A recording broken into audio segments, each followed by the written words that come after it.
Hey folks, welcome back to LA Not So Confidential. This is Dr. Scott. I'm here with... This is Dr. Shiloh. Hello.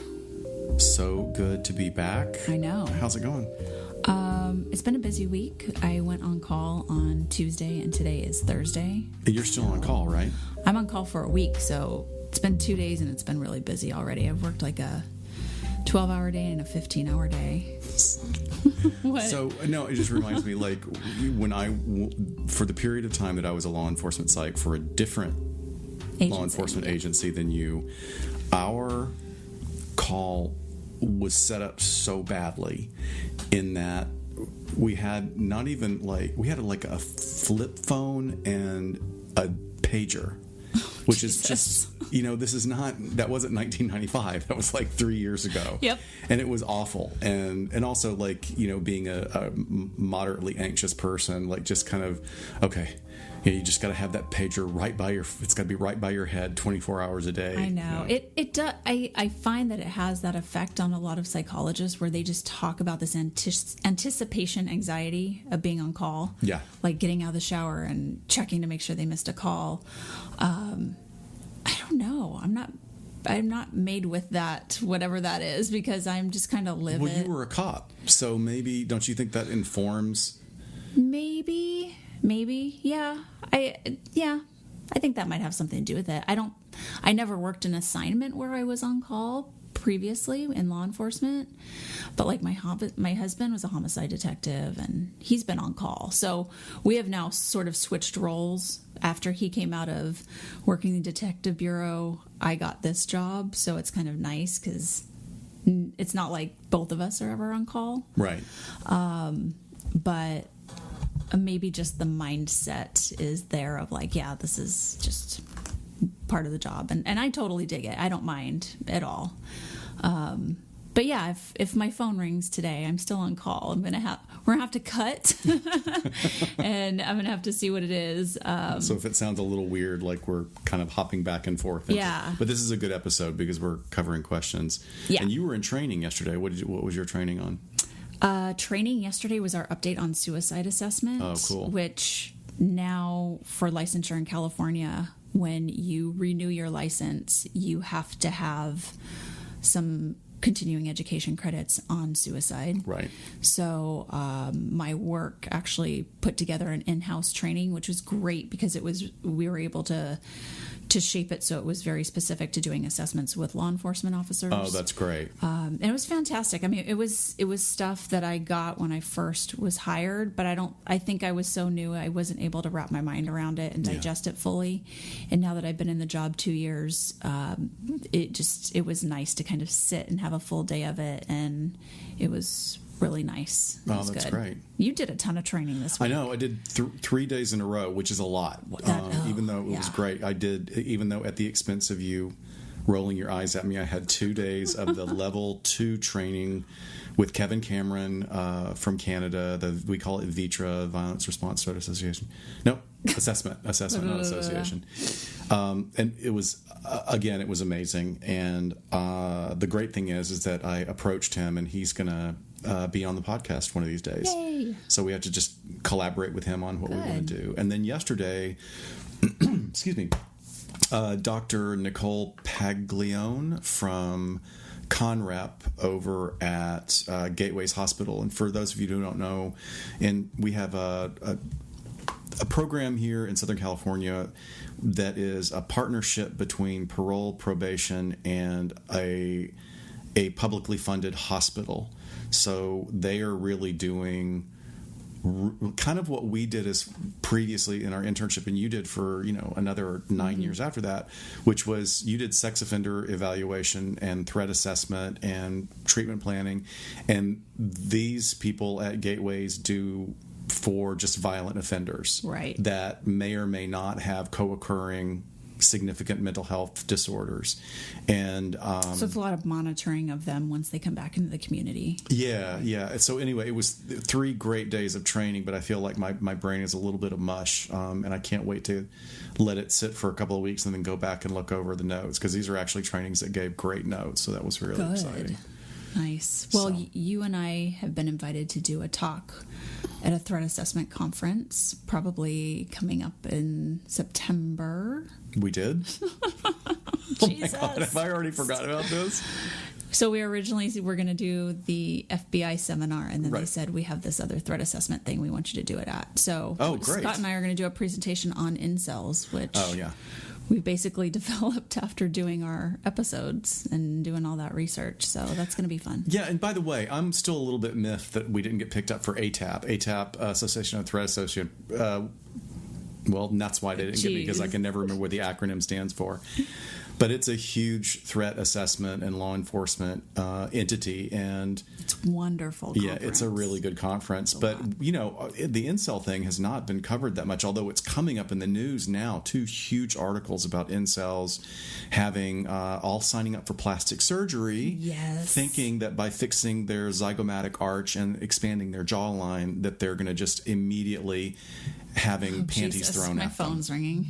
All right. Is that your phone? Time out. Time out. And we're back. Okay, so that was a SWAT call out. We're all going together. I'm just going to bring the microphones and let's do this. No, it was a very Like a helicopter. benign phone call. Good. So Nobody's gotten hurt. That's good. yes. Okay. So anyway, lots of training. We're always happy about that, and Yeah. it's going to lead to some other things, some other people that we have here on interviewing, and yeah, it'll be cool. So today's going to be a fun episode. Yeah. We are doing all of your listener questions that we have gathered. I even went back and looked at some that, you know, just were random kind of questions that we hadn't answered, maybe through Facebook. We answer mostly everything pretty quickly. Yeah. But there was, I think I found a couple that we hadn't gotten back to people on. And a lot of times the questions are all over the place and they're so fascinating in depth. And I'm like, wow, these people have done a lot of research and work. I know. And I'm impressed. It makes me very happy that I like know. people are It's engaged. neat. Yeah. Yeah. So let's just jump in. Yeah. This one comes from our friend Molly from the Yeah No Yeah podcast. I think love she them. put it out on Twitter. This was the only one I couldn't find a screenshot of. But essentially, she said, please talk about the first time you guys met. Tell us everything. We want to feel like we're there. So I thought it was a wonderful place to start, even though we've talked a little bit about internship, but maybe we can paint a good picture of our first day. Okay, it's a picture. It's a picture. Okay, I know. you know what I want to start And I with? bet our pictures are different. So What's that's that? I bet our pictures are Oh, different. I'm sure they are. I'm sure they are. But I want to go back to. So I'm going to take it back even a little bit earlier. I'm going to watch the clock so that I don't like just jabber for an hour on this. But so, you know, we talked about this in our So You Want to Be a Forensic Psychologist episode, but there are so many aspects to just completing the process. And one of the most important ones is getting an internship. So I applied for a number and I got... One of the problems was I didn't want to do 2 half-time internships. I actually couldn't afford to. I couldn't afford to like go another year and take out another huge chunk of student loan. I just couldn't afford to So do you it. mean part-time for 2 years? Right. Right. And, you know, and it blew my mind. And it also blew other people's. I got like 5 offers, but they were all, you want to work full-time for free? Yeah. Yeah, let's Then get I this don't have over to pay with. an extra year of tuition, and you know I can get it over with. But anyway, so I went to interview at. I mean, we're pretty coy about who we are professionally for reasons, but it's been 10 years. We did our internships at a place. The parent company is called Pacific Forensics, and the subsidiary or the direct server is called Sharper Future. Right. And they've got several locations throughout California. It's specifically about providing services to forensic populations, but also non-sexual offending populations, depending on the contracts they have. Right. So we got like a really good experience at But they were the leaders, or have been the leaders in sexual offense treatment for years. Absolutely. And they absolutely know what they're doing. They're kind of amazing. So the thing that amazed me was because of my own characterological issues where I'm kind of, I'm an upbeat person to work with, but I'm also kind of moody.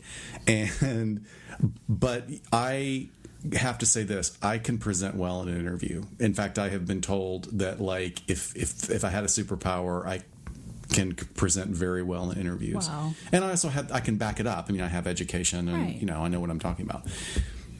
However, in this interview with Dr. Chankin, who was the director of Sharper Future at the time of our location, I went in and, part of interpersonal interactions is that your interactions are instantaneously affected by the reactions you get from the people you're talking to. So imagine going in and talking to someone that is so composed that you can't read them at all. And that was Dr. Chankin. And it was like, I walked out of the interview going, I have no idea how I did. The only thing that was positive was I didn't know how to answer one question. I said, I know nothing about this population. I'm interested. I'm actually, now that you've explained to me exactly what this is, I'm really even more fascinated by it. And Dr. Chankin's reaction was wonderful because she said, you're an intern. I don't expect you to know everything. Right. This is where you come to learn. And people screw up and try to fake it like they know. Yeah. And you're doing that in front of people who know so they can see right through it. So if you're listening, that applies to anything, and every you will look better by saying, I don't really know much about that, but I'm more than happy to learn. Yes. But anyway, so I got the offer. I found out I was not her first choice. Like, I think you were one of the first choices. Definitely. Yeah, they called me right at 8:00 or whatever they were supposed to. And I actually put them on hold because they weren't my first choice. Wow. Yeah. And then my first choice didn't call because they screwed up the date of calling people. They called me a week later and were like, congrats, you got the internship.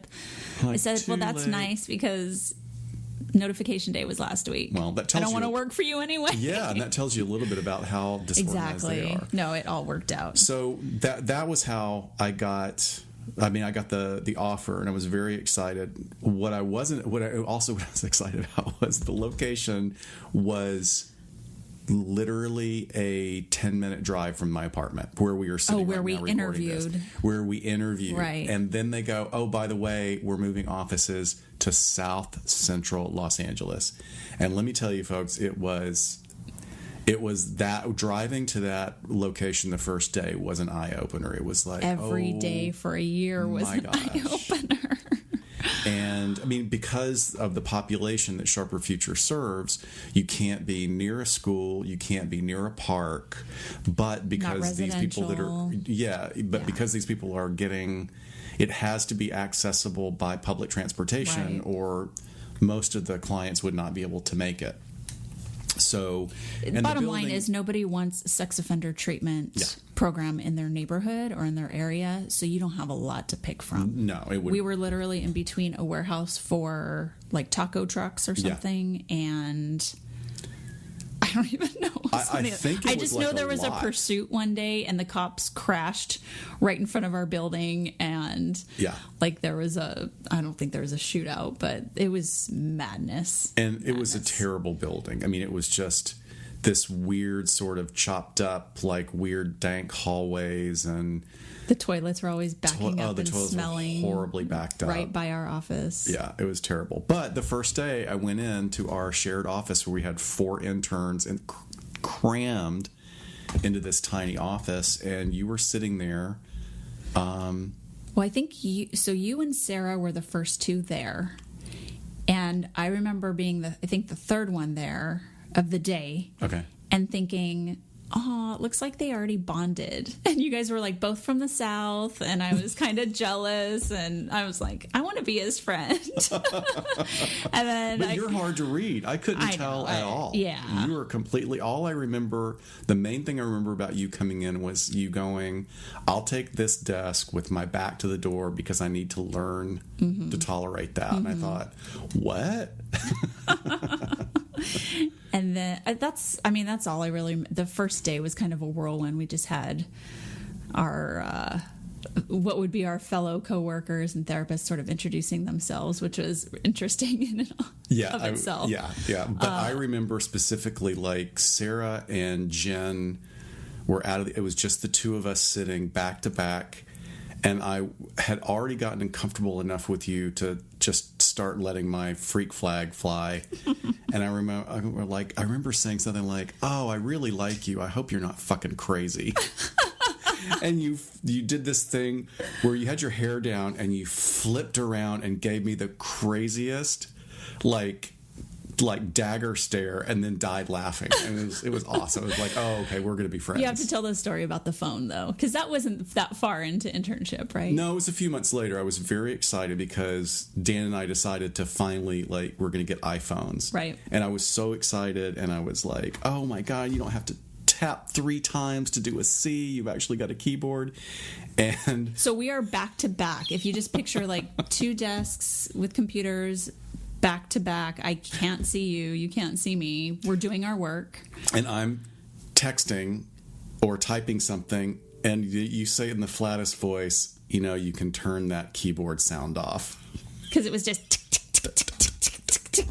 How the hell am I supposed to get anything done with you back there playing with your new iPhone? But I didn't know how to do it. But interestingly enough, like you inspired me later, because when I worked at the prisons and I took a van pool with a bunch of other clinicians, there was one guy who would do that, and it annoyed the shit out of me. So he got out at a gas station to get a soda or something, and I grabbed his phone and I turned off the keyboard sound. Oh, and wow, you one-upped me. I did. I was like, because I wasn't going to ask. I knew if I asked him, he would just turn up the volume. So right. I think we were fun.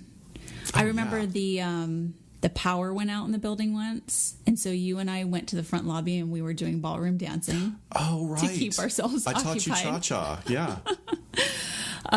We printed, one of us took a picture with our phone of one of our supervisors in a meeting where she was just really serious, and then we blew it up and photocopied it. Yeah, made it into poster size. Put it all over her the face all over building. Yeah, well, that was a little passive aggressive of us, but she was a tough cookie to work with. That was not Dr. Chankin. Dr. Chankin was an absolute dream to work with. I know, and one of the best supervisors I've ever had. And I saved your life, I think, once. You did, yeah. Yeah. That was bad. I know. So we're bonded forever. It was great. After I had to call 911 for you. It was interesting for me because it has not happened since then, and it was a long time. What I had was we were at the end of our tenure there in the internship, and for me, a lot of forces were coming to bear. There were several terminal points that were coming to bear. One was the end of the internship, which gave me enough hours to graduate. However, I had to submit and present my dissertation within that same time frame. And there was nothing, there was no money. I mean, it was really, financially, I was really kind of like, oh my gosh, I'm an adult. Yeah. And I've never been this broke as an adult, and it was really stressful. So we were in a staff meeting, and my heart started racing, and I was like, it was this weird metacognition that was going on, because I was looking across the table at you, and at one point you looked at me and you could tell something was up because my color was off and I was acting weird. It's like you were trying to tell me something with your eyes, and I desperately just wanted to go, if it's that important, Scott, just interrupt the meeting. I was trying to portray that with my face. Yeah. Yeah, and basically what I was doing was having a panic attack. Yeah. And it was really weird because, on one hand, the sort of the narrative that was going on in my head was, oh, I'm dying. Oh, I'm having a heart attack, that's a very common symptom with panic attacks. Yeah. And the other layer of that cognition was, no, I've had this before. You're not. This is fine. Do the breathing. But it just became, if it had been any other context or any other situation, it would have, I would have been completely okay. And we had to call, oh my God, you used the cop talk and you picked up the phone and called 911, and we had firemen. We had an EMT fire team there, like within 30 seconds. I don't even know where they came from. It was very quick. It was very quick. 3 of the hottest guys. Right? It was straight out of Central Casting. Totally. A black guy, a white guy, and a Hispanic guy, all like models. And of course now, because they have to clear me from having a heart attack, so I've got to open my pasty 40-year-old body on the floor of the intern room. But the guy, one of them goes, "Hey, you work out." I'm like, he gave me a compliment. It's just the saddest thing ever. Oh my God. So there you know about me. That's why I'm an anxiety expert in my private practice, is because I have fought that dragon and won. That was such a stressful year, though. It was. I mean, I was on leave from the department, so I wasn't getting paid because I had to take a leave of absence to do my internship full time. So, we're getting a tiny, tiny stipend. It was a huge financial stressor. And then I was processing with the FBI, so I'm going through those interviews and practicing my physical agility test. And oh my God, you doing the pull-ups, and what was the other thing that was really challenging for you? Because what do you have to do within? Was it the push-ups within a certain amount of time? Yeah, right? It's push-ups, sit-ups, running. God, and something else. Yeah. I don't know if we had to do. Yeah, I think we had to do pull-ups, but. Yeah, I don't know. It's just like super basic but hard stuff. Yeah. So that's how we met, and it was great, and it was challenging. I think that's how the crucible of friendships really becomes productive, is when you go through something so tough together, and it was worth it. Yeah, it was.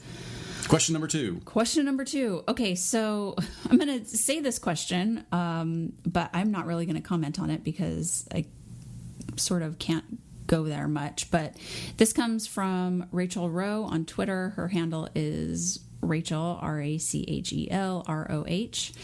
But she says, in general, are LAPD and LASD better or worse after their leadership changes? So LAPD is the Los Angeles Police Department. LASD is the Los Angeles Sheriff's Department. And both have had new leadership in the last year. So LAPD has a new chief. The Sheriff's Department has a new sheriff. And I'm going to say I hear that one's better and one's worse, but I can't really comment a ton. Yeah, Rachel, I'm so glad that you asked the question. That's a really hard one for us to. Yeah.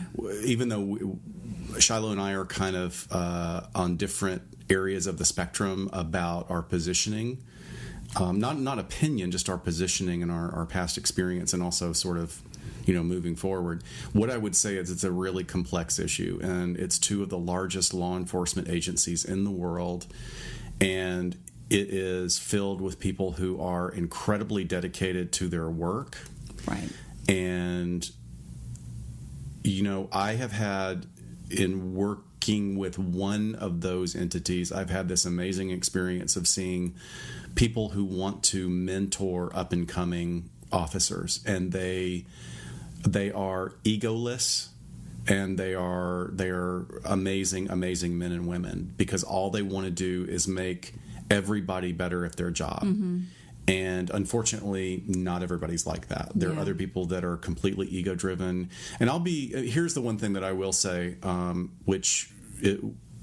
would not be surprised if this comes back at some point to bite me in the rear. But the former head of the LA Sheriff's Department, Baca, mm-hmm. and his second in command, Tanaka, were incredibly problematic individuals on a number of levels, and it is a really good thing that they're gone. Yeah, these are huge agencies with just incredible historical legacies, and I have a connection to both in one way or another. My parents were with the Sheriff's Department. I went to the Sheriff's Department's Academy. That's where I graduated from. So I have really close friends and strong connections there. And it is very complex. And I think the thing is, it's too early to tell also, because it is such a newness and change of command that you don't get to see how that all shakes out for a little while. But yeah, very interesting. You can find plenty of material if you want to read about the history or even sort of the current stuff going on and people's feelings about it. But it's very subjective anyway. So yeah, but I will say this is that we have another question coming up that is somewhat related to this, and that will, I mean, I'm not going to make direct connections, but once again, it's a complex issue as far as it goes with the newest leader of Sheriff's Department.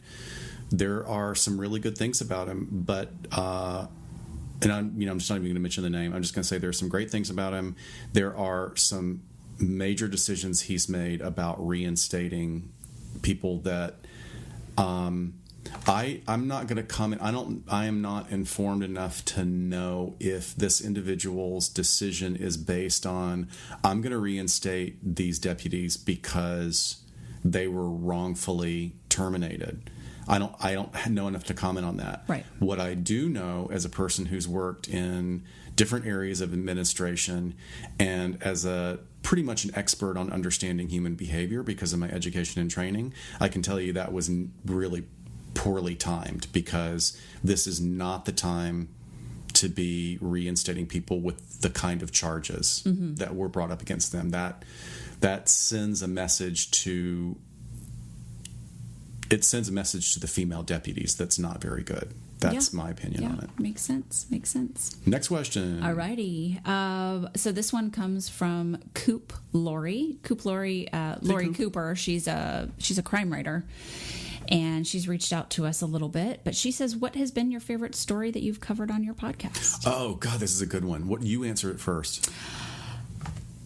So I think two. I think from season 1 it was paraphilias, and we sort of overlaid that with the book and the documentary of The Voyeur.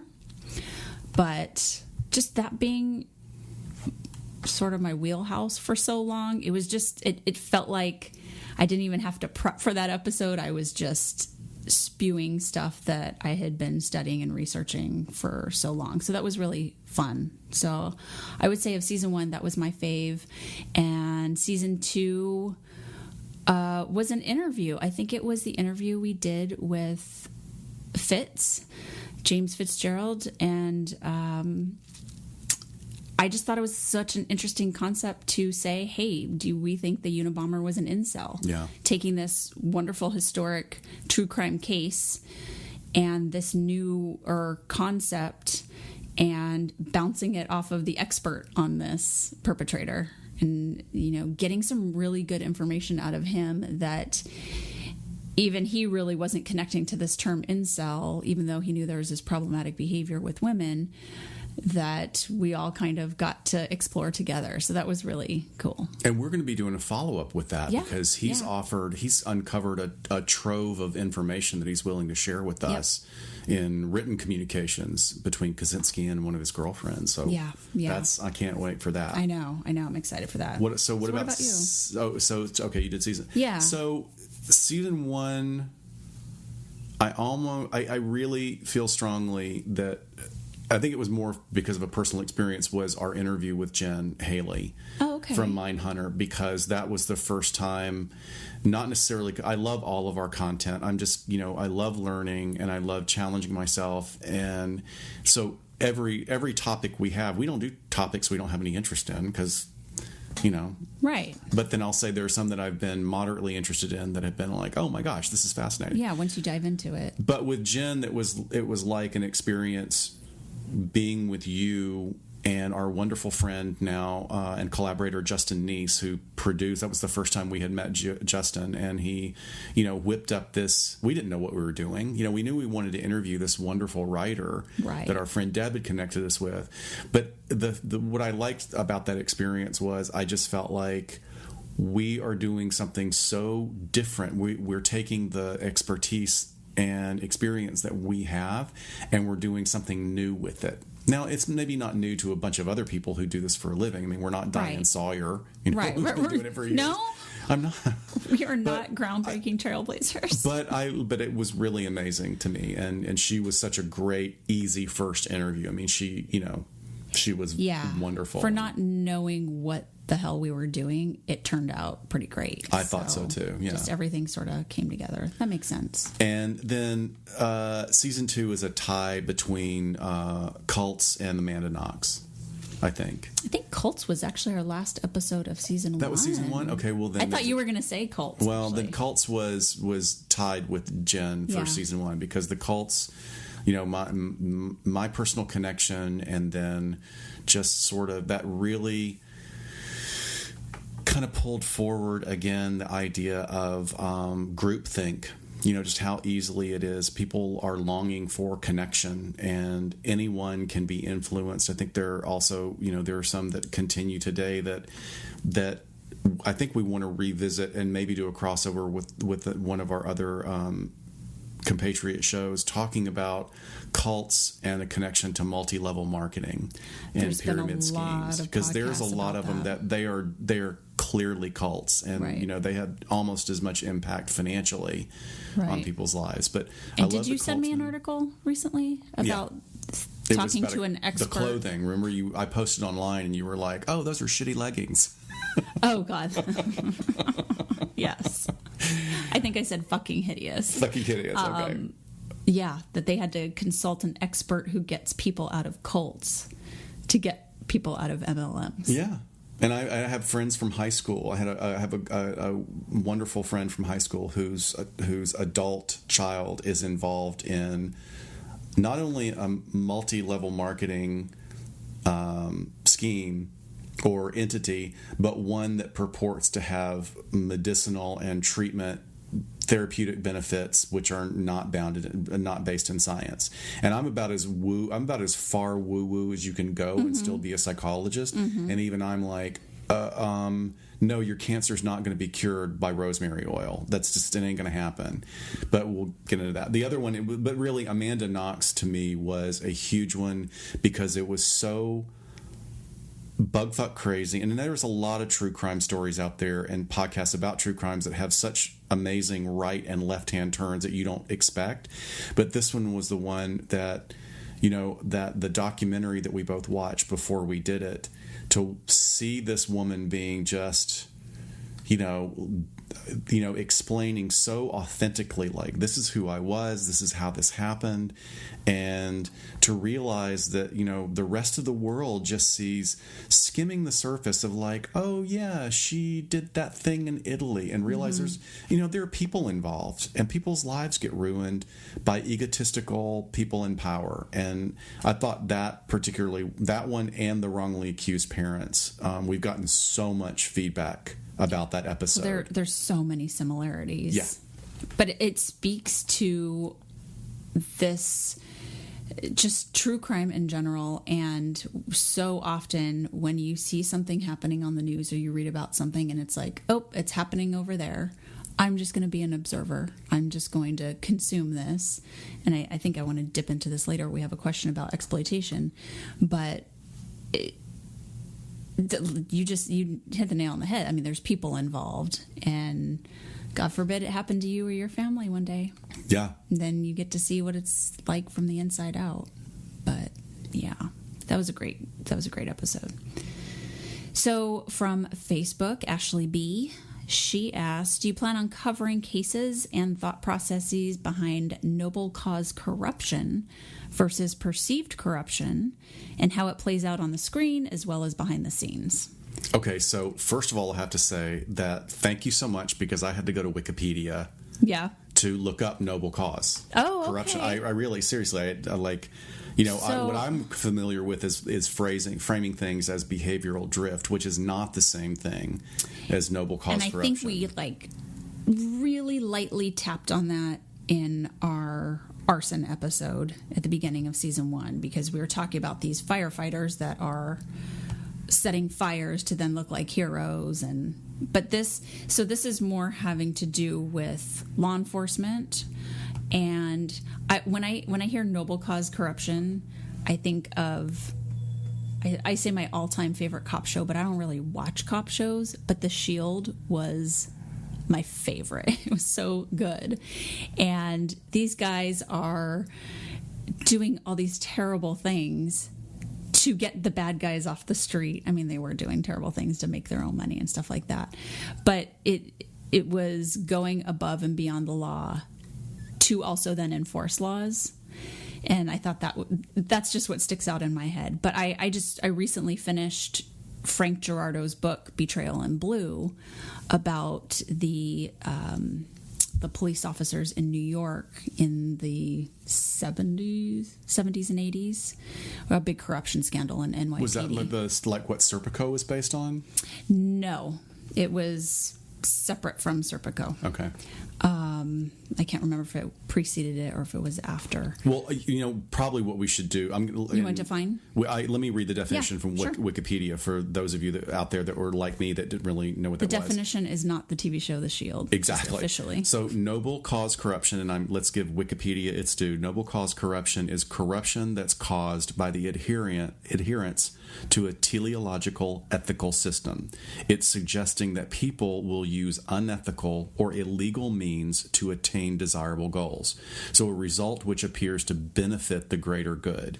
Where traditional corruption is defined by personal gain, noble cause corruption forms when someone is convinced of their righteousness and will do anything within their powers to achieve the desired result.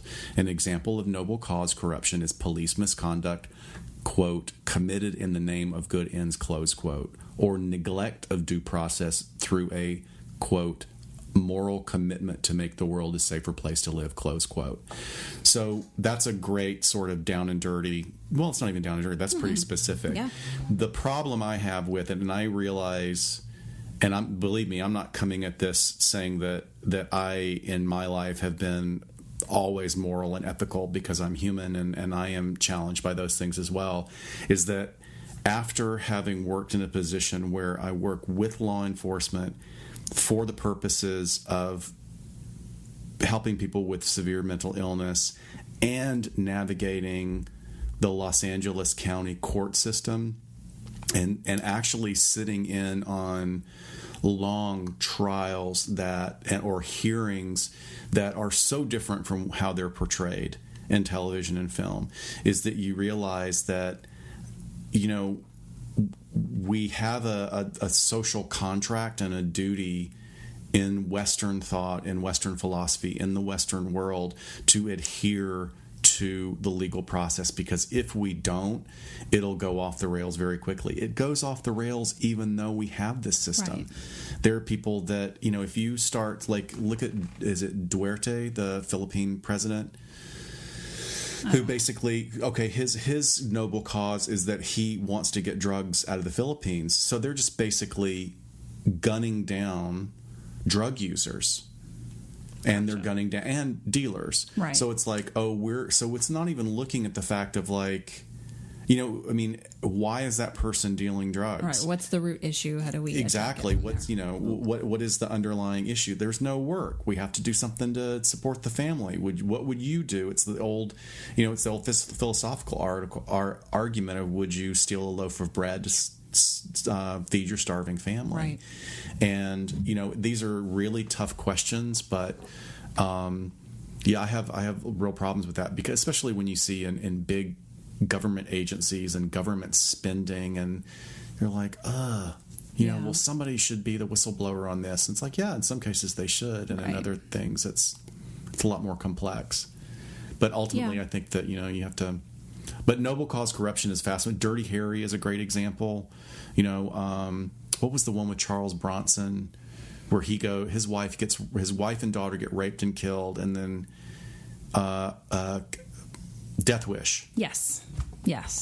Yeah, I mean, there's a ton of those films, the sort of vigilante justice stuff, but I mean, they're not cops usually, vigilante stuff.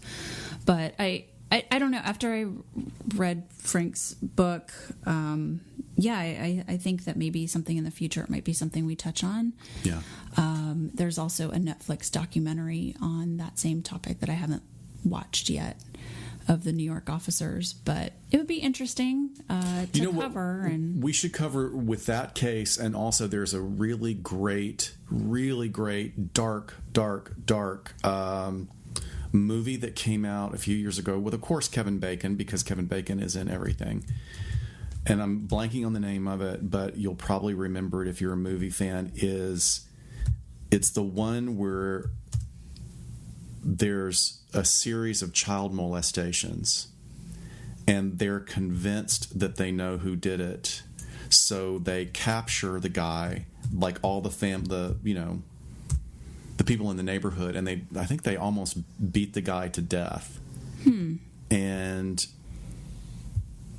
it ends up, I'm not sure if you ever find out if the guy actually did it or if they were wrong. So Kevin Bacon is the child molester? No, he's one of the parents. Oh, okay, because he played one where he was a convicted sex offender, The Woodsman, but that was years ago. That was Woodsman. That was the one, right? Where he was convicted and living in this neighborhood, but he wasn't responsible for something that happened recently, right? No, it's been forever since. That was 2004. Anyway, that is a great question. Just a few years ago. Yeah. Oh my God, time just keeps speeding up. But yeah, you know what? I think that's a good subject for us to read. The documentary on Netflix is called The 7-5. That was the precinct they worked out of, was the 75th precinct. So look, since we're going to put that down as a future episode, if anybody else has any other particular examples of that, please tweet us or message us on Facebook with what you want covered in that episode, and we'll touch on it. Yeah, sounds good. So on the topic of episodes, we had a question on Instagram. Will you be doing a Jeffrey Dahmer-centric episode sometime soon? I took some notes on this because I was fascinated. Okay, so who was that? That was Anthony Elizabeth? Yep. Yeah. So I love this idea. The problem that Shiloh and I have had with cases like this that are so done and have been around, because it's, especially particularly this one, is pretty salacious. It's been done from so many angles. Shiloh and I have to sit down and figure out how we're going to make it fresh. Right. If we could get I think we could get our hands on one of the psych profiles. I have his MMPI. Okay. So, that would be it. So the MMPI is the Minnesota Multiphasic Personality Index, and that's pretty much one of the go-to gold standards of personality tests. So we could break that apart. That would be good. And maybe, I mean, it's kind of been done, but I think maybe we need to look at it from a sociological perspective as well, of, in the same way that we talked about how with our Anthony last Sowell. one, what was his name? Anthony Sowell. With Sowell, right. Nobody gave a shit when it was a bunch of black women falling out of windows naked and using crack. They didn't, nobody cared about them. And in the same way, because Dahmer's victims were all young gay men that were just disappearing, and there wasn't a lot of action. In fact, one of the most horrifying parts of that is one of his victims escaped naked, running in the street, screaming, and he was able to convince the cops, "Oh, it's just my boyfriend. He's drunk. I'm going to take him home." And then he took him home and killed him. Yep. But okay, well, now I've convinced myself that we should do an episode. We're doing it. So you have it written already now. We're going to do it. It'll be it'll be soon, because we're not really doing seasons anymore. That's another thing we're going to do. We're just going to. Yeah, probably. We may call it seasons, but basically we're just going to keep going because we like doing this. Well, and there's no reason to have a season necessarily except to just break up if we take a hiatus. But it's not as if this is a series that you have to listen to in order. But yeah, I think that's just part of our process, is with these heavy hitter topics, is what new spin can we bring to it? Right. I thought that was a really interesting question that we got at the Lit Fest Pasadena, when someone in the audience asked what our process was for developing an episode, and said something like, "And so do you guys sit down together and write a script?" Oh my gosh. It was so, like, she's I think, was she a reporter? No, she was a writer as well. She's a writer, and so earnest and really kind. I love talking to her, but she asked that question, and both of us went, no, we just turn on the mic and start talking. We kind of text back and forth for a while. But I mean, well, and we also like, oh wait, you know what? I need to refresh on this area. Yeah. Let me go look up let me go a little bit further than the second page of Google and get back to my textbooks, because we don't want to be, completely talking out of our butt the whole time. No, which we're not. I mean, I love that I'm constantly going to books that I don't necessarily use in my everyday practice anymore, and I'm pulling them off the shelf to do research. It's kind of fun to dive back into that.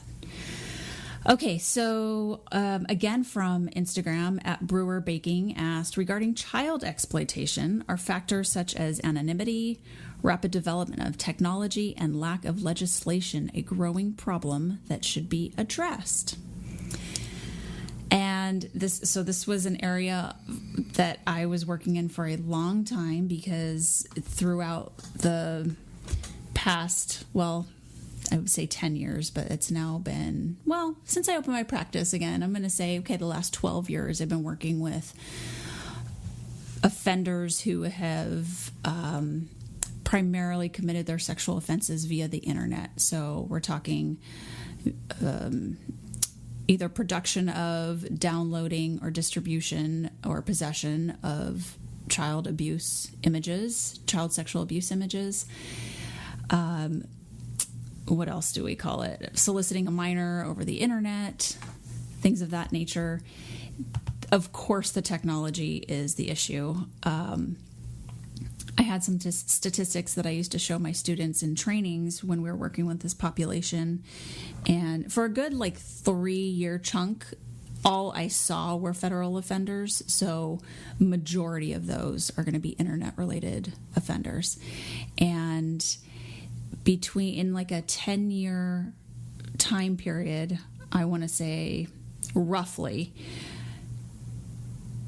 2004 to 2014, that internet sex crimes had gone up 400%. Oh, wow. And that was for a lot of different factors. At one time, the internet was a luxury, right? Not everyone could afford it. And then all of a sudden, everybody could afford it. And you saw in the groups that we ran, it wasn't a bunch of old white men anymore. It was very diverse. You had people of all ages, races, backgrounds that were getting in trouble for this stuff. And it absolutely... They termed it the triple A's. It was anonymity, accessibility, and affordability. Because I've not heard that, but you can sit behind your computer, you can access it from anywhere, you can be completely anonymous. So they think, I don't know about completely anonymous, but it's the perceived feeling of anonymity that contributes to individuals committing these crimes. I would add another A and say, I'm just going to make something up, but I'm going to say aggregate disinhibition as well. Because before this venue came along, individuals who maybe had this predilection had no place to go. Right. They had very limited places to go. For child porn, you got it only through means that were, certainly wasn't electronic. It was, you're deals. Ordering through the U.S. mail. Yeah, and times out of country, and they would get caught, but then they reorganize on the other end. And these people had, I think they were even back, in the early '90s, before computers became so ubiquitous. There was a Law and Order episode about sort of the brown paper wrapper of VCR cassettes going around the world and stuff. And the idea that this wonderful tool allows us to all connect and find I'm into esoteric Southern folklore, and I can connect with all these people that have all this information, and now I have a real fascination with it. That's a positive, but right. There's a negative to it when pedophiles and also, we even talk about people that really don't fall within that particular primary pedophile categorization, but maybe what we talk about, the saturation effect, where someone who is using sexuality or their expression of sexuality or masturbation as a coping skill for life stressors, and they're whacking off to conventional porn, and then it doesn't do it for them anymore. Right. So they have to push the edge a little bit, and it's I'll look at this, and look at this, and then finally they go from they see that one little link on Barely Legal that takes them into completely illegal. Right.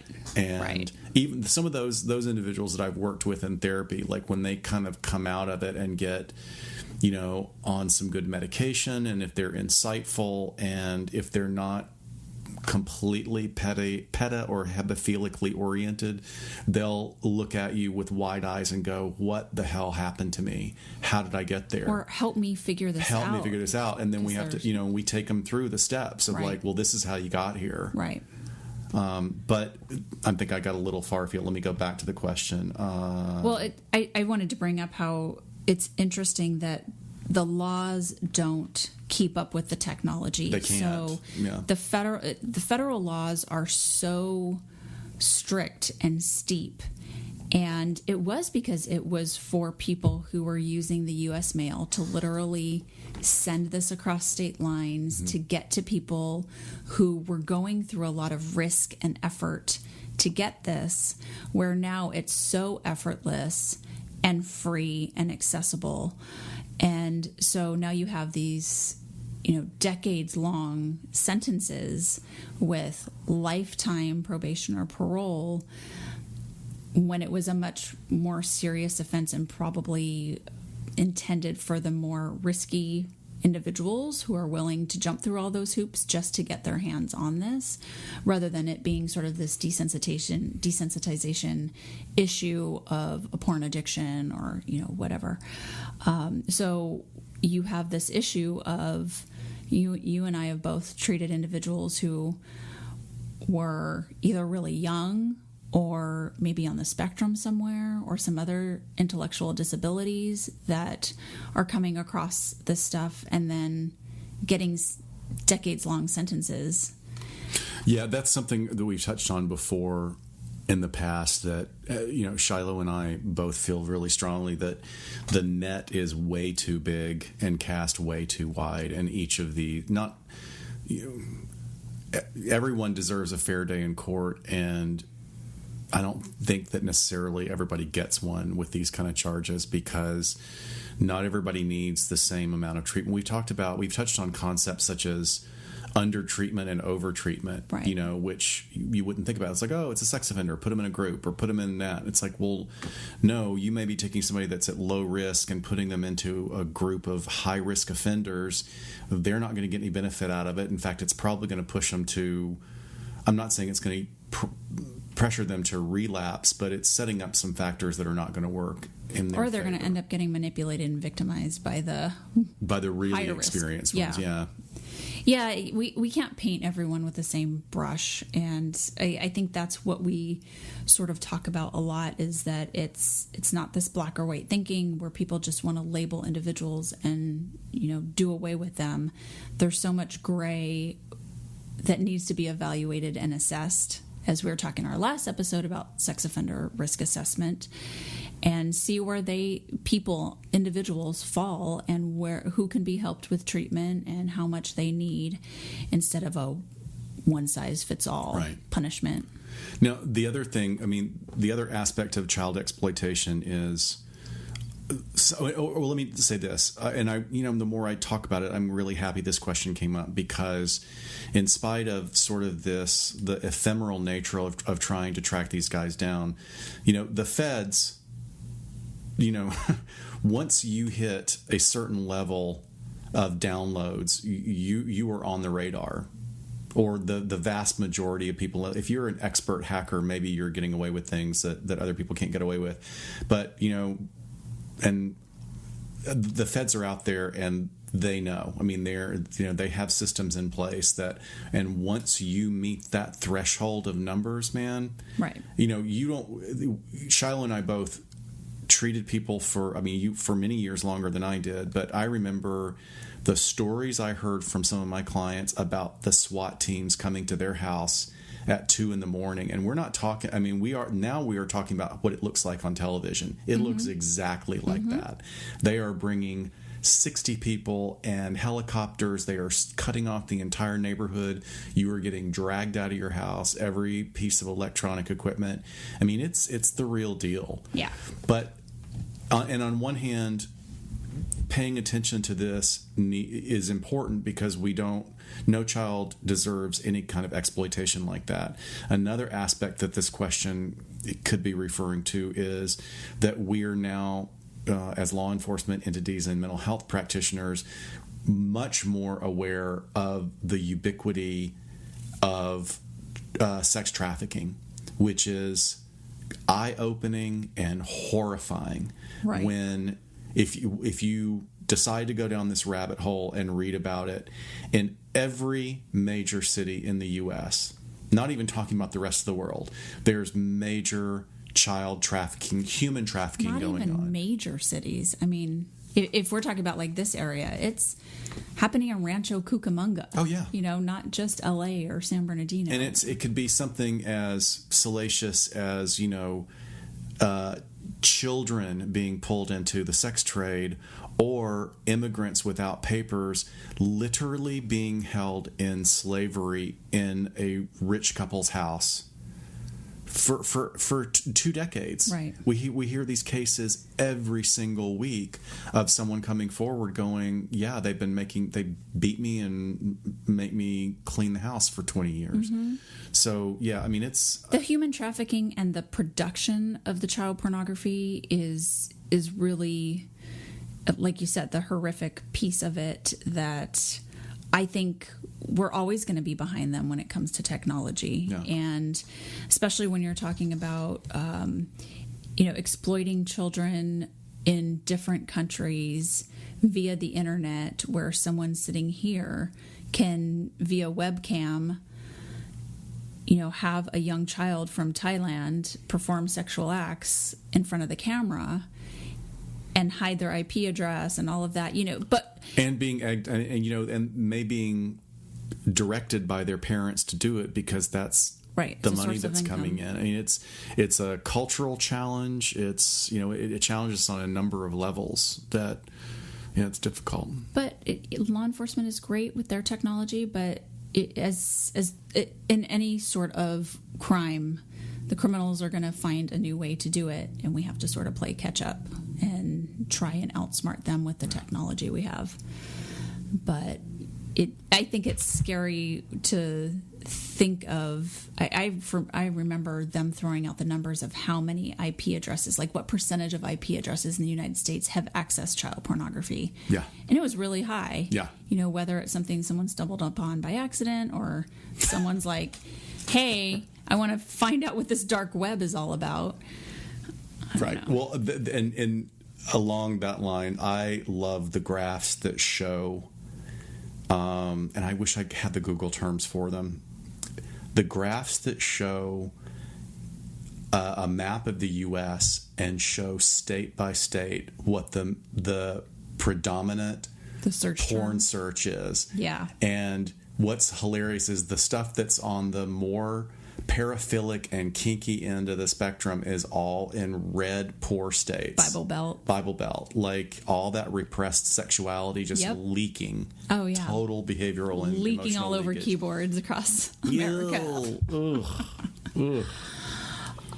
We had a quick question from Philip J75 on Instagram that just wanted to know about tips for future forensic psychologists. So, Philip, I'm just going to direct you to Season 2, Episode 8, which was our So You Want to Be a Forensic Psychologist. Throughout, we have some things sprinkled out throughout today, but I think our number one was doing your research on schools and programs. Yeah, what I can add to that. Point. I mean, I think, Philip, thanks for writing in, and definitely listen to that episode.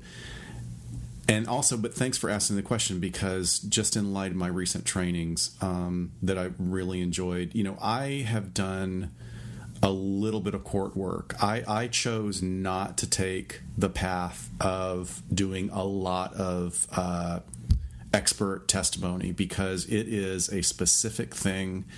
And, if you're gifted at it and if you're passionate about it, you can have an unbelievable career.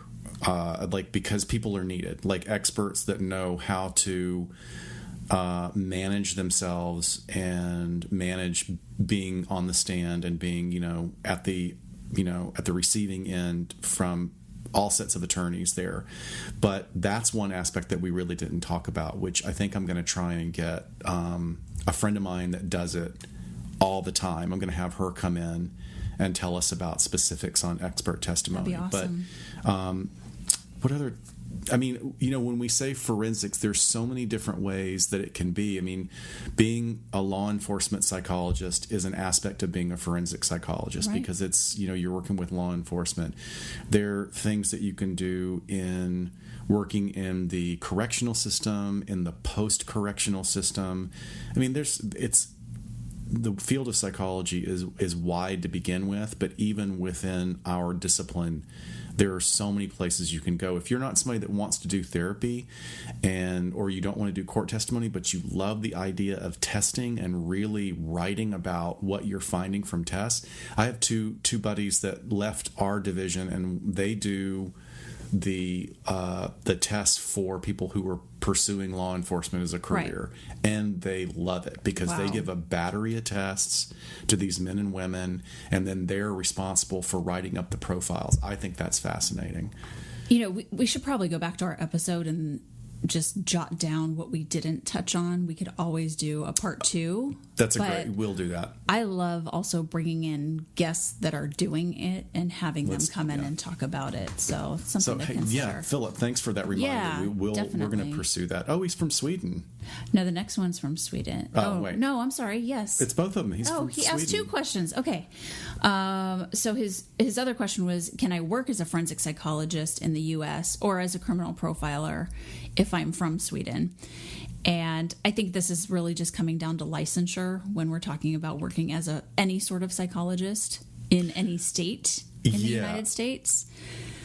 So and I don't know specifically if he is already a psychologist in Sweden and thinking about, immigrating over here and transferring licensure, or if he's just saying as, someone that's not from your country, which of course. Well, let's break that down into it, because one of the things that I'm noticing is when you say a criminal profiler, I think we've touched on this several times before. Profilers for agencies, especially like the FBI, and those profilers are not necessarily psychologists. Right. Some of them have gone, but profiling itself, if you watch Mindhunter, it's a process that you learn on your own, and it has a lot of aspects. Like I think you'd be a better profiler if you were a psychologist or had a background, but that's not to say that someone who came from a law enforcement background and is a really good detective, and then they go and they learn this specific technique. I mean, what's interesting is that I work one of my law enforcement partners is he's a detective. He's a great detective. I learned so much from him, and when we were at lunch the other day, he said, "I am learning so much from you guys." When I'm in the car, because we will partner with a social worker who's a good friend of mine, and it's really neat to hear this cop say, "I feel like my head expands every time. Like I'm just learning so many different ways to look at it," which I'd say right back to him is like, I get a chance to expand my perspective as well by looking through law enforcement eyes. Right. But so that was the thing about, not necessarily do you have to be a psychologist to be a profiler. If you were going to work as a forensic psychologist, like say you're here on a student visa, this is one part I do know. So if you're here on a student visa and you're enrolled in a program and then you get a job, you are allowed to work here on a student visa in order to do your internship because you are still enrolled as a student. That means you, especially if you went to like a really good program, an APA accredited program that then gets you into a paid internship, that would work for you, because because you're a student, you can do that. The minute you graduate, I think you would have to be on a different type of visa, like a work visa. And that's something that probably, like, if you found a school that you were interested in, there are so many schools, especially in California, because we have students from all over the world that come here to our psychology programs. Yeah. I mean, I'm not exaggerating at all. Now, one of my closest friends in grad school is from Kenya, and he graduated and went back there and started working right away.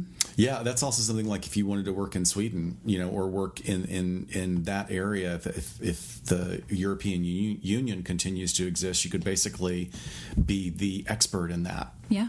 Yeah. But yeah, if you have any additional questions on that, Philip, let us know. I'd be happy to research it a little bit and talk about it. So Brewer Baking also asked, what is your favorite assessment tool? I'll let you go first on this one. I haven't done assessments in so long. I do. Mine is a standard SAMHSA psych interview, and I do a lot of substance abuse interviews. I don't really enjoy it. It's like I'm tired of hearing how many times somebody's done ecstasy. Did you have one in another setting? I liked the hair. Training? When we were at the hair psychopathy checklist, to me was just amazing. And I have so much admiration for Dr. Hare because, he developed this tool, and it's like the guy who invented the atom bomb and never intended for it to be used in the way that it's being used. He was horrified. And Dr. Hare, I have great admiration for him coming forward to say, this is a tool, and you are making a lot of assumptions and using it in the legal system in ways that I really didn't intend it to. But that being said, boy, I'm telling you, I remember one of the clients we had at Sharper Future, and this guy looked like somebody at a Central Casting is just being like a nice kid from Santa Clarita, just put together and groomed. And then you read the C file, and I administered the test and looked at the results, and he's like complete psychopath. Right. Those tests, they're so accurate. Right. It was amazing. Well, they open your eyes of what to start looking for. Yeah. That was not on your radar before that. Okay, you know what? Another one. Helpful. The other one, like if I had tons of free time and wasn't going to be involved in another hobby, the one that I would go back to get expertise in would be the Rorschach. And there's a lot of controversy about the Rorschach, and it continues to evolve. And there's nobody that's neutral about the Rorschach. They either think it's complete bullshit, or they think it's like almost verging on psychic. Yes. I actually am somewhere more in the neutral area, but because I come from a place where, I have a little bit of a Jungian background, and I'm interested in how people interpret things, I'm amazed at what you can get out of a Rorschach. It's like there's some characterological things that come out that just blow me away. I wish I had at least had some exposure to it, because my assessment professor was in the camp of like, this is bullshit, we're not going to use it. I had a lot of students from Azusa Pacific University, and they teach it there, and they loved it. They also have a really good professor there, at least they did back in the day, and I think that makes all the difference too. I'm sure. And my professor, she was amazing. I loved her, but she was just in that other camp. But I never had the exposure to it to make my own decision on whether I wanted to lean towards it or not. My professor was also he was on full-time staff at ASH, which is Atascadero State Hospital. It's in Northern California, or North Central California. It's one of the last remaining psychiatric inpatient long-term hospitals, since Reagan dismantled that whole system back in the day, and it, sort of spread across the country. Unfortunately, there's not as many as there were, but ASH is really staffed by some amazing psychologists. It's a dangerous place to work because the assault levels are very high there. But I remember him coming in, and the first thing he said was, there's a lot of controversy. I want you to be educated on the controversy. And he even held up our scoring manual, and he said, here's the problem in this scoring manual, is that, X number of years after this was published, we found that this data is incorrect. Oof. So it throws at least this much out. I want you to know that. because I don't think you should throw the entire thing out. We should fix it, but there's a lot to be had from this. And one of the ones, like I wasn't even, that experienced of an administrator of it, but part of the process when you take an assessment class is you have to do assessments, and you do it on classmates, which pollutes the information a little bit because everybody's exposed to it. And then you're not supposed to do friends and family, but how do you go? Like, what do you do? Go to a mall and say, hey, look at these ink blots for 3 hours. Yeah. But I administered it to a classmate who was 2 years under me, so she had not been exposed to it at all. And Lynn, hey Lynn, if you're listening, I love you, honey. She is really expressive and really well spoken and just eager to do anything. She was like just perfect. Like, oh, let's do it. This will be great. So one of the challenges about doing the Rorschach is that you can't stop someone. Like you say, what? And there's a standard way you present your query, which is you show the picture and you say, what might this be? Okay. And that's the only thing you say is, what might this be? And you're not supposed to edit the respondent at all. And if they go on for 20 minutes. So Lynn, was just going on and on and on and on. And at one point, it was like, Lynn, we're never going to get through the other picks. I mean, I'm so sorry. We're not going to get through the other 19 cards. We got to go through 19 more cards. But she was a total trooper, and scoring it was a complete bear because it's not an electronic scoring. You have to rate each one of the verbal scores as to whether it contains keywords, and I mean, it's really difficult. But I'll tell you, there was something in the way she responded to one card that absolutely dovetailed in the weirdest way with what her personal history was. And it was something about just having surgery as a child. Mm-hmm. Blew my mind. Wow. And it's very rare. It's not something that anybody else responds to, but boom, tapped she hit into that. So there's something to it. I mean, it probably needs to be more refined, and they need to fix that error, but yeah, I think it's cool. I like the hair a lot too. I just find that I didn't do it very often, so when I got the opportunity to, I was really excited, and this I want to try this on this client to see where he's at.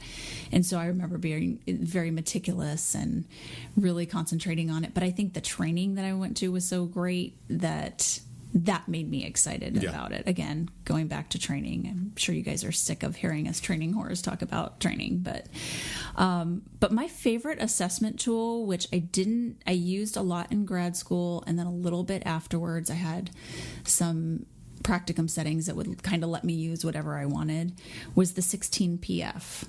Did you guys use that? No, I don't remember it. What was it? So it's a pretty quick self-report personality assessment. So self-report means you give it to someone as a questionnaire, and they fill it out themselves. Right. Was it like Bubble? Is it like a radio button filling? Yes. And then what I liked about it is with these 16 factors that it really looked at people's strengths and weaknesses, which I feel like a lot of the personality assessments are just looking at diagnostics or weaknesses, or have this more negative connotation to them. And I loved that it looked at things like warmth and reasoning and emotional stability, cool, and sensitivity and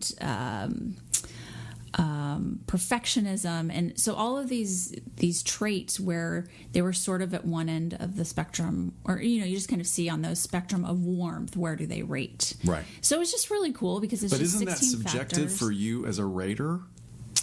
No, because however they answered, then you plot that along this spectrum. So no, it ends up probably working out more to like a Likert scale. But you have a list of traits on one end of the spectrum and then another list of traits on the other end, but they both connect with whatever this factor is.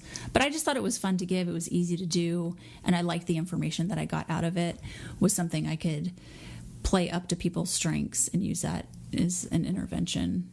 But kind of a rare one out there, the 16PF. I have to look for it. Yeah.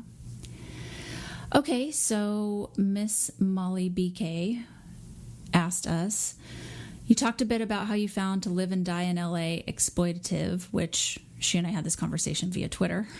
Can you talk more about exploitation in, and then it's cut off, so I don't know if she's talking about in true crime or podcasts, or I think we can just sort of speak to it in that way. Yeah.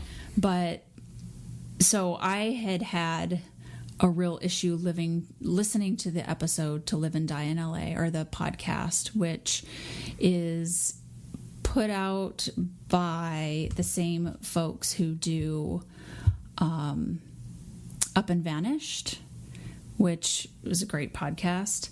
And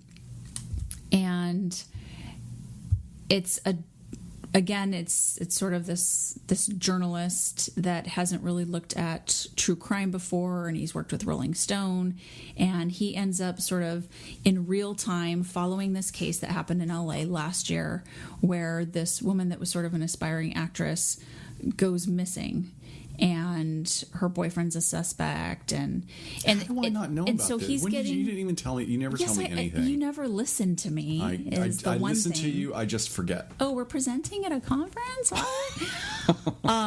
It's To Live and Die in LA. To Live and Die in LA, and so it's interesting because it's happening in real time a year ago. But it's weird because he gets this phone call from this private investigator that's like, hey, you might want to, you might be interested in this. And then all of a sudden it turns into this podcast. So I was listening to it kind of warily because at the beginning I'm thinking, this seems a little contrived. I don't know what's going on here. But it was an interesting story. And then about 4 or 5 episodes in, the main suspect in the case ends up dying by suicide at the end of a police pursuit. Wow. And this journalist that is doing this podcast calls up the wife, the grieving wife, who's just found out this news, to be the first one to get a soundbite from her. And does that with a couple, a good friend or a brother, I can't remember. Yeah. And then this woman is just crying on the phone. And he has zero tact, zero empathy towards what's going on, and is just it was so repulsing that I said, I can't. I'm out. I can't listen to this anymore and support it. I think, curiosity, I could have listened to it, but I thought I don't want to support this. And I remember putting a tweet out that said, done with this, feels really exploitative, I'm out. And there were crickets. There were no responses to it. And then Molly had commented how she was listening to it and having some of the sort of same reactions. And then there was this Twitter thread, and someone said, hey, you should listen to Crime Writers On, and they do an episode about it, and they nail exactly, what's kind of being said here.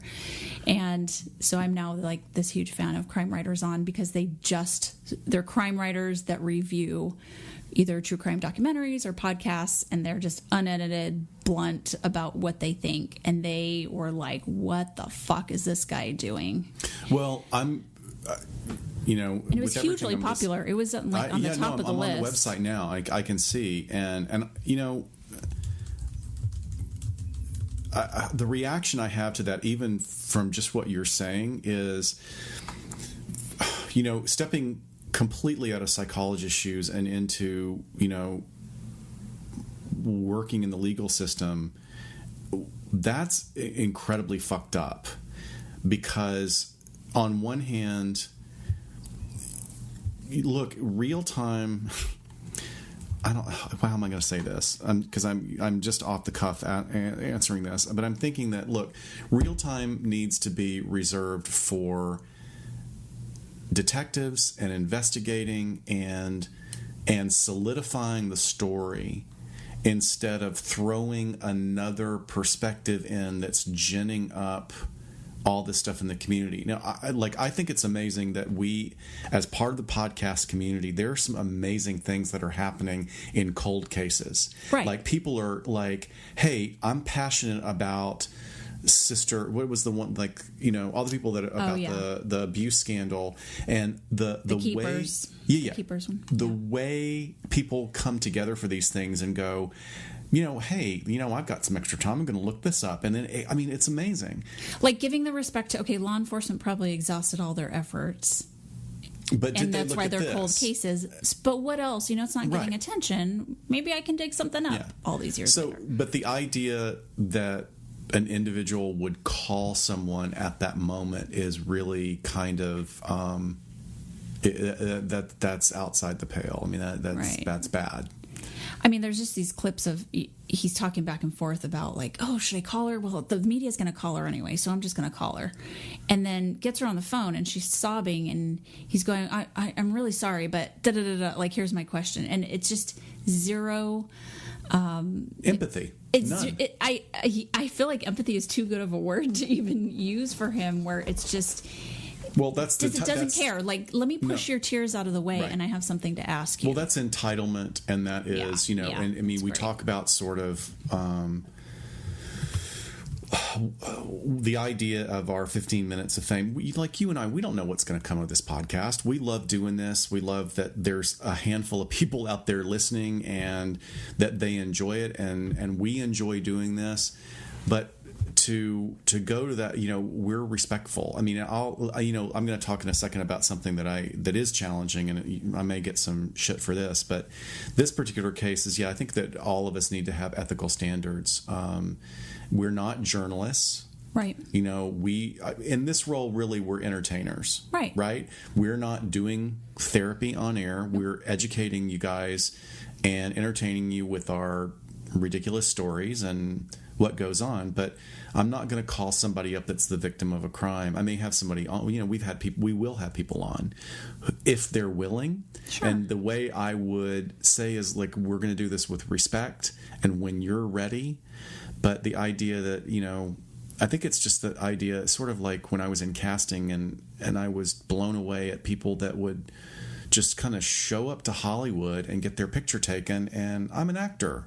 It's like, no, you're not. You've had no classes. You somebody told you had a pretty smile in East Podunk, Arkansas, and you thought you could come out here and do this.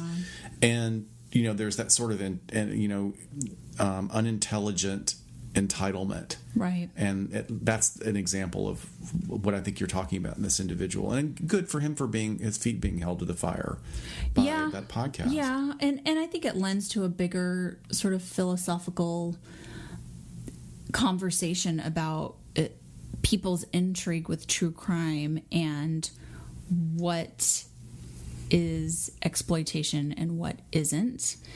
And, that feels like very much obvious. You know it when you see it, exploitation. But again, when we go back to talking about these are real people and these are real things that they've gone through, whether it's us talking about, how awful it is for the McCanns or Amanda Knox's experience. We're still producing entertainment out of talking about these topics. So, where are we even on this spectrum? Right. What part do we play? Of finding this interesting enough to put out material about it that is then consumed by people for entertainment. I mean, I don't know. I've been a consumer since before the internet, and I had to go to not Barnes and Noble. What was the old bookstore? I don't remember. And just stand in the true crime section and which book do I want to read, as a teenager, all the way up to it informed what I wanted to do as a career, and now us deciding to do this. I mean, it's a weird place to be, I think. Well, and we've talked about, many people have talked about, and we got asked about this on the board at LitFest about, well, why is this so fascinating? And I think that it speaks to people for different reasons at different times in their lives.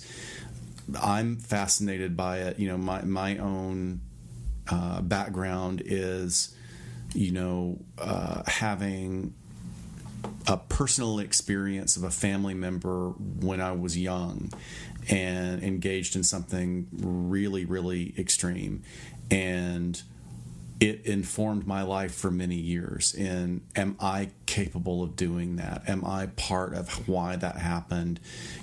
Guilt and questioning identity issues. So that was my way of sort of taming that demon. And but I'll say this, it's no better or worse than anybody else. I would think the only thing that I get like a little curious about is when I meet true crime people that want to do nothing but focus on the crime scene. Oh, okay. And are just completely like enamored of the individual was killed in this way and in this, and obsessing over all the gory details. Yeah, the gory details, but I don't know why, and I'm not going to armchair psychologist that, and they don't deserve that kind of introspection. I just know that that's not what I'm coming from, and it's just an illustration that a lot of people come at it. I think that we're all fascinated with things that are alien from our right.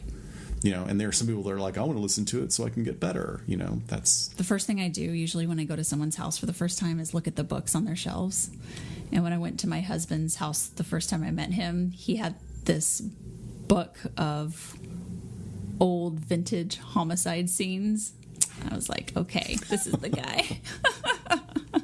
They're black and white photos. They weren't super gory. They were like LA noir type stuff. But yeah, try and back that one up. Oh, love over crime books.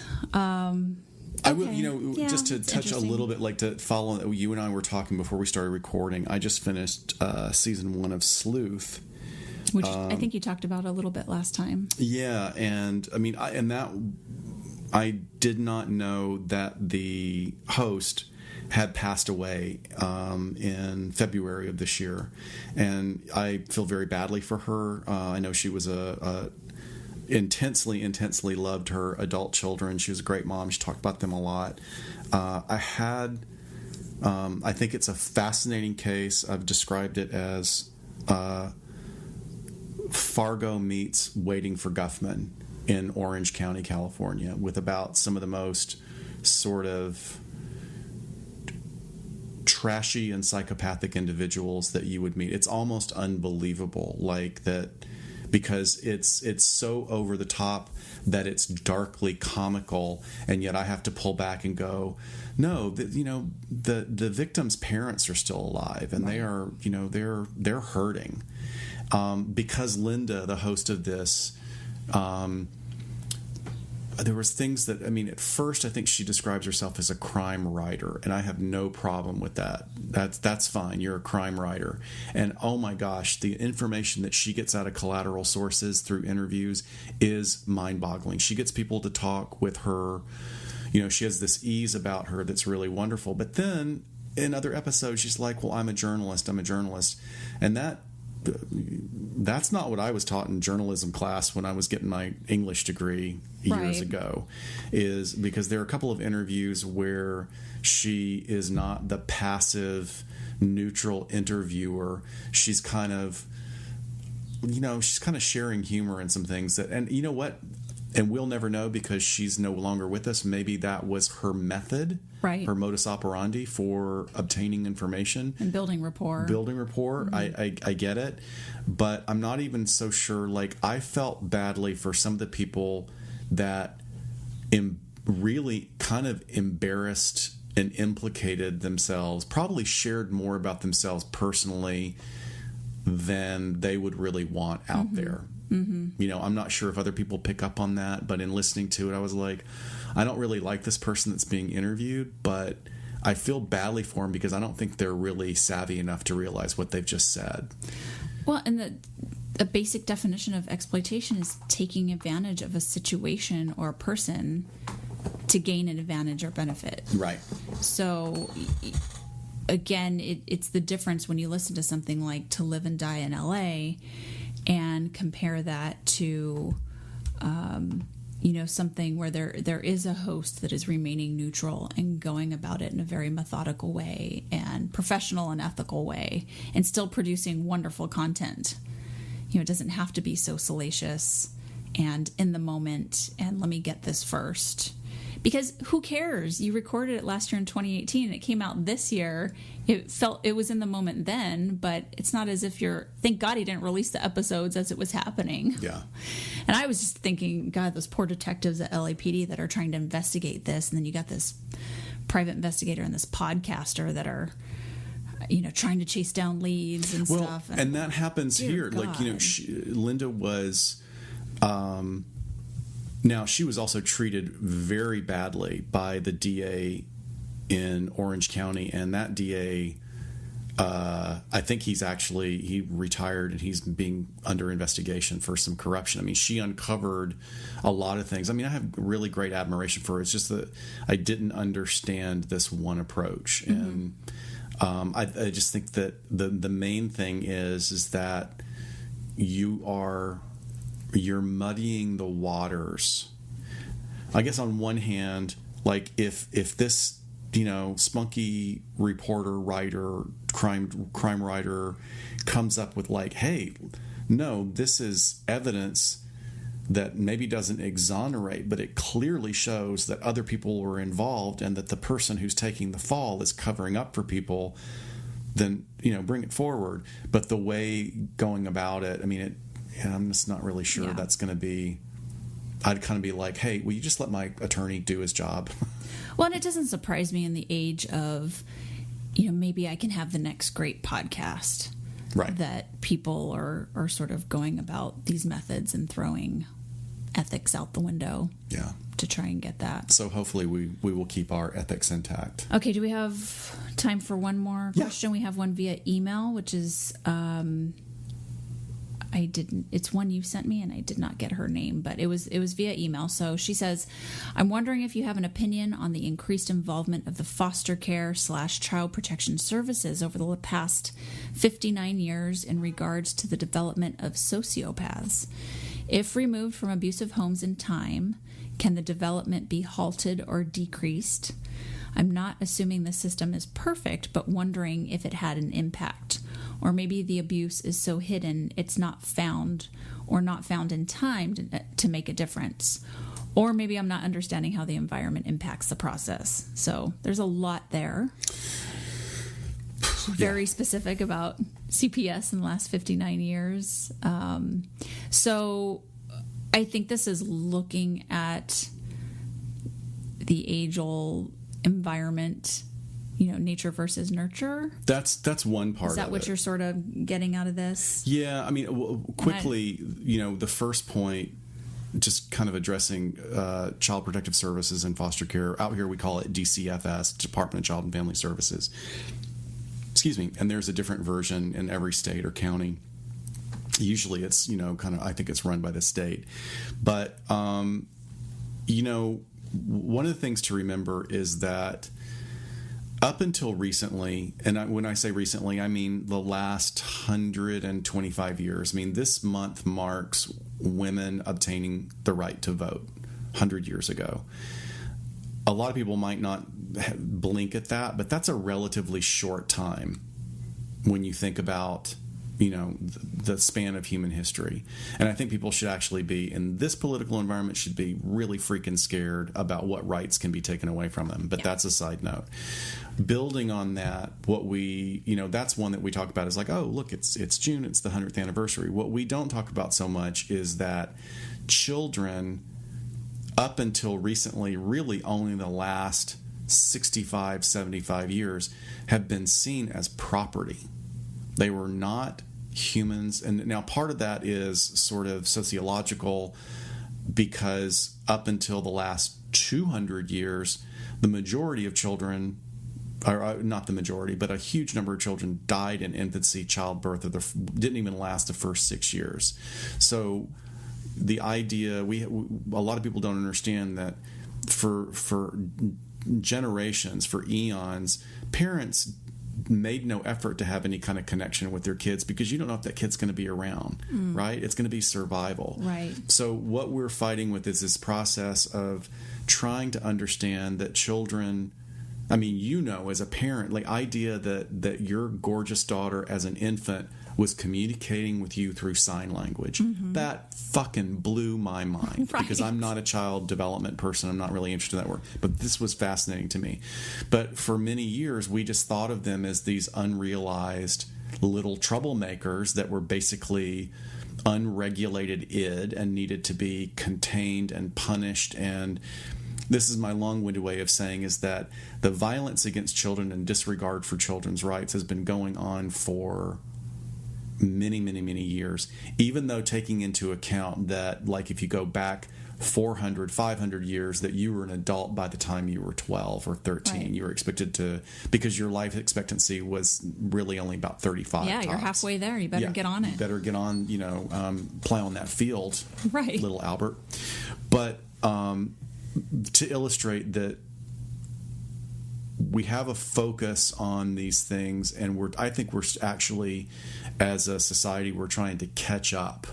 And there's a cultural aspect. I mean, I've done counseling on a parent from another culture that thought it was appropriate to, heat coins and drag it down their child's back because that was a treatment for the flu. Mm-hmm. Not realizing, these are not the coins you have in your country and you heated them too much and now this kid's back is shredded. Right. They didn't see that as abuse. A man who is sitting at a table with his wife and she has the audacity to order her own meal, so he backhands her. Right. Well, he's like, in my country, we do that. Right? So we have that same thing with children, and I think we're only catching up. And we also, one of the things I think that's making it really difficult is that we have an unprecedented level of entitlement among parents, and entitlement in our society where parents, I know the best, I know everything, I know my kid, how dare you interact in our lives? It's sort of, that's generational. Like, when I was growing up, and I know I sound like an old fart doing this, but like, you were terrified to get in trouble with your teacher, or to go to the principal, or God forbid the principal calls your parents, because they are going to be so embarrassed and so angry, and you're going to get beat when you get home. You are going to get beat. Now, I'm not advocating for violence. I'm just saying that there's a whole different dynamic now where parents don't want to look at problems their children have, or they don't want to deal with it, and they see DCFS as these monsters who are coming in to take their kids away. And DCFS out here, we've had some major problems, terrible cases, horrible things. And this I will say, the vast majority of clinicians I know working with DCFS, not only are they amazing, they're freaking exhausted. Of course. Their caseloads are enormous. I mean, somebody that has 300 children on a case. How do you even visit every month? Or how do you monitor that? Right. But God help you if something happens to one of those kids, right, because you are going to be the one. And we had a case recently also where a supervisor, and this person should go to prison. I'm not sure if they got time or not. But they had their clinicians falsify notes. And the clinicians got in a lot of trouble. I don't feel like they should have gotten as much trouble as they did, because they were, I really feel like the process of becoming a mental health clinician in our culture is like indentured servitude. It's like, am I going to lose my job? My supervisor's telling me to do this. Right. I came into this field a lot later than most people. So and I have been asked a couple of times to do things that were unethical, like, oh, well, just post-date those notes and just go ahead. I'm like, no, I'm not going to do that. I'm not going to lose my license for you. I'm not going to do that. Because I think you do have to have that, your own internal ethical standard to be able to stand up for some things like that. But I get how the environment is conducive to people having that drift. Yeah. And that's just one aspect of the question. The other one is... I think we should veer back to I want to get back to like abusive homes. Like, it comes back to that aspect what we talked about before of resiliency. There are some kids that are going to experience terrible abuse and they're going to come out okay. That's no excuse for the abuse at all. And there are some kids that are going to be traumatized horribly and learn to cope, and some kids that are going to not learn to cope at all. That's not necessarily meaning that any of them are going to become sociopaths. I think if you wanted to create a sociopath, you probably could. I mean, there are some...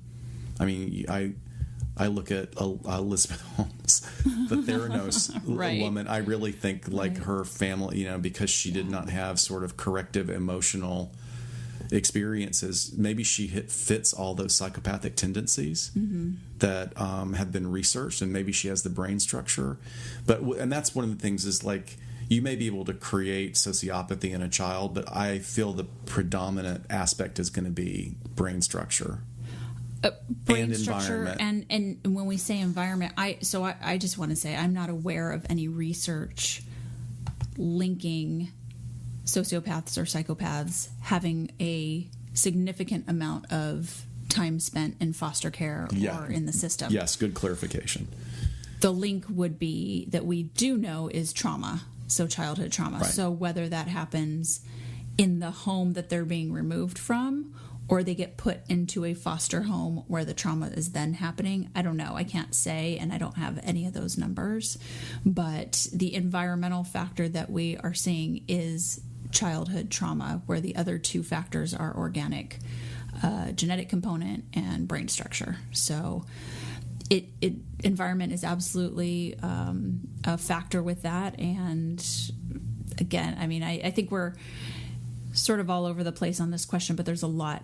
It's complex. It's a complex very question. complex. And there's, remember when I remember discovering when we were at Sharper Future, if you go online, if you go to YouTube and do a search for Child of Rage, there's a documentary that was done back in the, I think, early 90s that is really phenomenal. And it's all free on YouTube, and it is about, it primarily focuses on a young girl who was part of a family of 3 siblings, and all 3 of them were, I don't necessarily know how much abuse there was. There was unbelievable neglect to the point where the infant was left so long in the bassinet that the back of the skull was deformed because there was no movement. There was sexual abuse as well. There was sexual abuse? Okay. So you will listen to this young girl be interviewed and hear some of the most chilling things coming out of a child's mouth. I mean, it's like something out of a horror movie. The Bad Seed. Yeah, The Bad Seed or The Exorcist. I mean, it's really frightening. And yet the long-term result is that this was an environment, she was put into a foster home that could not handle her. Like she terrified them. And thankfully they realized, I think it was a minister and his wife, and they realized we can't handle this. We're going to have some experts. So she was put into a specialized, structured environment and structured treatment modality and began to thrive.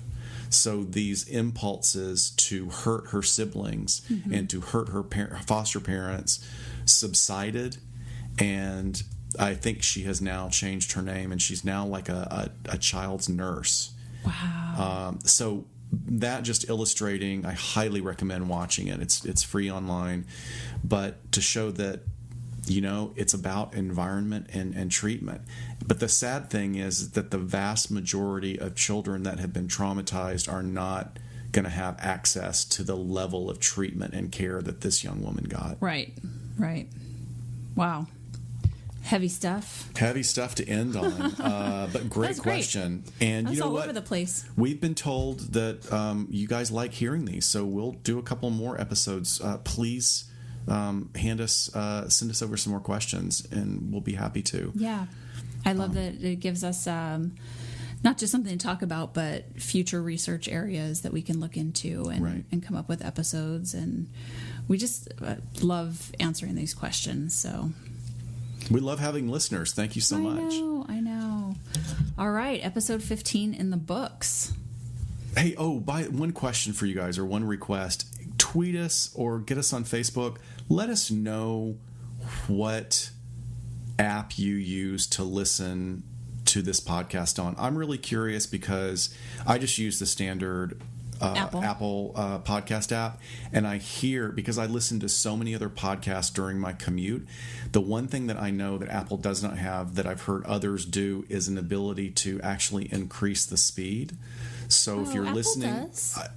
Apple does. It does. I don't know how to do that. Shoot, I'll show you. Okay, well, that's how I got through whatever I was listening to last. There's a couple that were like 2 hours, and here we are. We're pushing 2 hours too. I hope we haven't bored anybody. I know. Anyway, we're really excited. We are now 1 month away from the first annual True Crime Podcast Festival in Chicago, Illinois. Yep. We got our hotel rooms. We're ordering T-shirts. We're ordering some snacks and swag for our fans, and we can't wait to meet you guys. Please, if you show up, please come and give us a handshake and let us know that if you're going to be there. Reach out. We have stickers for you. Oh yeah, we're going to have a ton of swag for you guys. So, all right. Well, till next time. We will see you next time on LA Not So Confidential. Have a great night, folks. Thanks. Bye. Bye.